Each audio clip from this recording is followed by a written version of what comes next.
Donc bonjour, Régis Buttlinguer, SCEA de Bouxa. Donc on est situé à Bienville-la-Petite, à une vingtaine de kilomètres de Nancy. Donc on est sur une structure polyculture élevage, 217 hectares, 160 hectares de céréales avec un troupeau en Primolstein, 60 vaches laitières sur un robot Boomatic Gemini Up.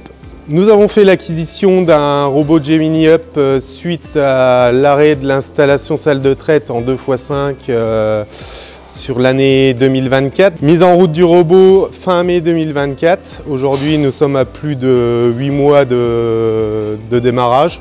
Alors, nous avons choisi de mettre un robot dans un souci de main-d'œuvre. Effectivement, notre salarié part à la retraite à la fin de l'année. Et c'était le quid de trouver de la souplesse dans nos journées de travail et de se détacher un petit peu plus de la traite de tous les jours. Donc la plantation robot dans notre bâtiment s'est super bien passée. Dans le fait, on a pu continuer à traire avec notre salle de traite classique en 2x5 jusqu'à la fin, jusqu'à la mise en route du robot et sans perturber le flux des vaches. Donc ce qui nous a aussi poussé à partir sur ce système-là. Donc l'ancienne salle de traite va devenir un box de tri. Les vaches qui sont dans le box de tri ont accès directement au robot grâce au capteur de présence. Quand on a commencé à regarder les systèmes de robots, on nous annonçait des augmentations de lait de l'ordre de 10%. Aujourd'hui, on se rend bien compte que la traite robotisée nous a aidé à augmenter les capacités laitières de notre troupeau. Donc une journée de travail de chez nous aujourd'hui, c'est le matin on arrive, on regarde les vaches qui sont en retard, on passe les vaches retardataires dans le robot, on s'occupe de léogètes, de racler et de fourrager les vaches. Ensuite un petit lavage du robot tous les matins. Nous avons choisi Robot Boomatic suite à différentes visites de ferme.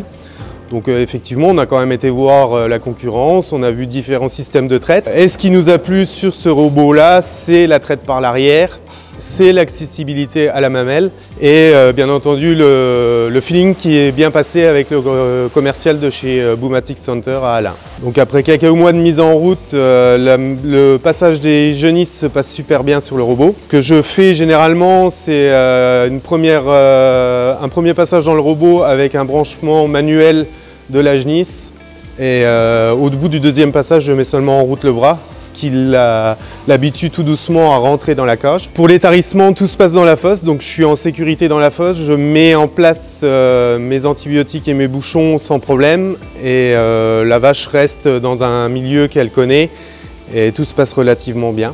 Le logiciel OneView est accessible par téléphone ou directement sur le robot. Ma routine de tous les jours, c'est quand même de regarder tous les matins comment se passe la journée d'avant. J'ai en réel la production de mon troupeau et le nombre de passages de mes vaches. Un des arguments clés aussi qui nous a fait prendre le robot Boomatic, c'est que dans leur philosophie, demain, si on a des nouveautés qui sortent sur leur dernier robot, on pourra aussi en bénéficier.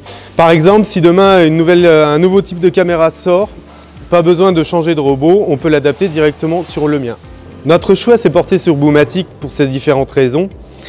Et aujourd'hui, après 7 mois de mise en route, ce qui est l'atout majeur sur ce robot, c'est quand même la fosse.